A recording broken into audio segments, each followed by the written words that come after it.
আপনি হিসাব করে বলে দিচ্ছেন যে গাড়ি 50 তারিখে আপনার আত্মীয় স্বজন নিয়ে আসছে। এই আপনার আত্মীয় স্বজনের ঠিকুজি অলরেডি আমরা পেয়ে গেছি। আপনার দাদার কত শতাংশ জমি ছিল, আপনার বাবার কত শতাংশ জমি আছে, আপনার কয় ভাই কয় বোন, আপনার ভাগে কতটুকু আছে, আপনার কোন আত্মীয় কি আছে, সব ঠিকুজি এখন কেবল আমার কাছে না, এই পাবলিক ডোমেইনে এখন পাওয়া যাচ্ছে। আর নিজেকে জমিদার বলার চেষ্টা করেন না, আপনি জমিদার নন। আপনার টোটাল পঞ্চগড়ে জমিদার তো নাই, আপনি কিভাবে জমিদার করবেন? এইভাবে কথা বলবেন না, নিজেকে উন্নত ক্লাসে উঠানোর চেষ্টা করবেন না। মানুষের প্রতিনিধি হওয়ার জন্য জমিদার হওয়ার দরকার নাই, মানুষের প্রতিনিধি হলে ওই মাঠের মানুষ হওয়ার দরকার আছে। ক্ষমতায় যাব, যে তারপরে নতুন বন্দোবস্ত চাপাইয়া দেবো, পাইছেন নাকি? মগের মুলুক পাইছেন? পৃথিবীর কোথাও এটা হয় না। এবং যারা এটা করতে চায় তাদেরকে জনগণ ফ্যাসিবাদী শাসক হিসেবে বলে।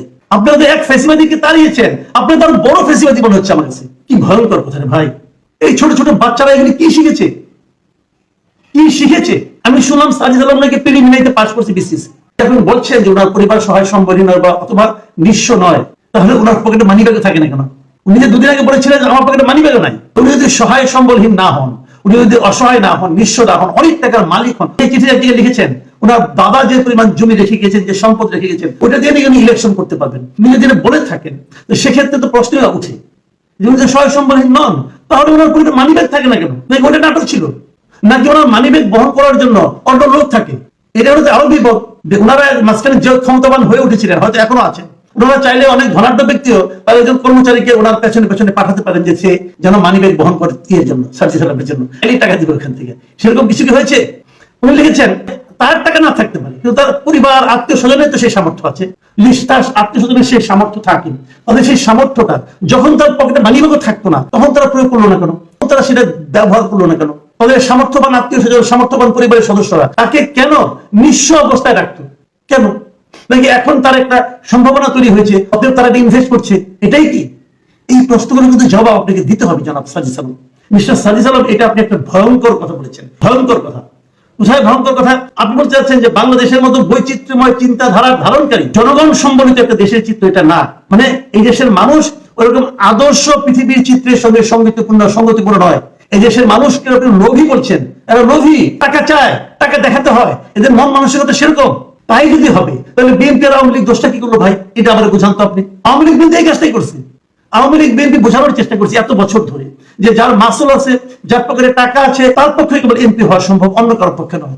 সেই গড্ডালিকে প্রবাহে গা ভাসাচ্ছেন। পরে আমরা আজকে বলেছে যে আগে আমাদেরকে ক্ষমতায় যেতে হবে, কোনো হবে যে কোনো বন্দোবস্ত আমাদেরকে জারি করতে হবে ক্ষমতায় বসে। তার মানে আপনি উপর থেকে চাপিয়ে দেবেন একটা বন্দোবস্ত। আপনি জনগণ যা কিছুই করবেন, আমি কি বলতে চাচ্ছি, আমার বক্তব্যটা কি, আপনি যা কিছুই করবেন জনগণকে সঙ্গে নিয়ে করবেন। আপনি যখন আমাকে খাওয়াবেন, বলবেন তোমাকে আমি পান্তা ভাত খাওয়াবো, বলে আমাকে পান্তা ভাত দিবেন, কিন্তু আমাকে আপনি বিরিয়ানির মধ্যে দেখিয়ে পরে পান্তা ভাত খাওয়াবেন, সেটা হবে না ভাই। আপনি সেটা বলতে যাচ্ছেন যে আপনাদের নতুন বন্দোবস্তের সঙ্গে এই দেশের মানুষ এখনো প্রস্তুত হয়নি গ্রহণ করার জন্য, সেভাবে অগ্রসর হলে আমরা হারবো, কাজে আমরা পুরাতন বন্দোবস্তের মধ্যে থাকবো।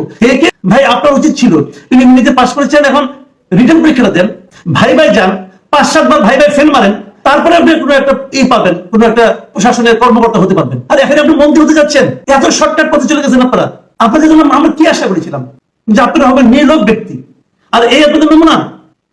তো এই যে কথাগুলো আপনি বললেন, এই কথাগুলি আমি খুবই হতাশ হলাম কথা থেকে। আপনি বলতে পারছেন না কেন? আপনি স্বৈরাচারী হাসিনার বিরুদ্ধে বলতে পারলেন। আপনি আপনাদের সহকর্মী যারা নাকি আন্দোলন করেছে তাদের চাঁদাবাজি অথবা অন্যায়ের বিরুদ্ধে বলতে পারছেন না কেন? তার মানে এখানে আপনি আপোষ করেছেন, এবং তারপর আবার বলছেন যে আপনাদের একটা অংশ যদি করছে, কারা করছে, তাদেরকে জনগণের সামনে এক্সপোজ করেন না কেন? কি বলতে চান আপনারা? আপনারা যা খুশি তাই করবেন, আর এই দেশের মানুষ সেটা মেনে নেবে? এত সোজা না রাজনীতি, এত সোজা না। নতুন কিছু করতে চাই, শব্দগুলো খুব সহজ, নতুন কিছু করতে চাই, 4টা মাত্র শব্দ, কিন্তু এটা বাস্তবায়ন করা 4 জীবনেও সম্ভব কিনা ভেবে দেখেন। আপনাদের মতো মানুষের জন্য তো 100 জীবনেও সম্ভব না, যারা নাকি শুরুতেই গড্ডালিকে প্রবাহে গা ভাসানোর জন্য উঠে পড়ে লাগে। আমি খুবই হতাশ, সার্জিসকে নিয়ে হতাশ, সার্জিসের কথাবার্তা নিয়ে হতাশ, এবং সার্জিসের কথাবার্তা যাদের দিকে ইঙ্গিত করছে তাদেরকে নিয়ে হতাশ।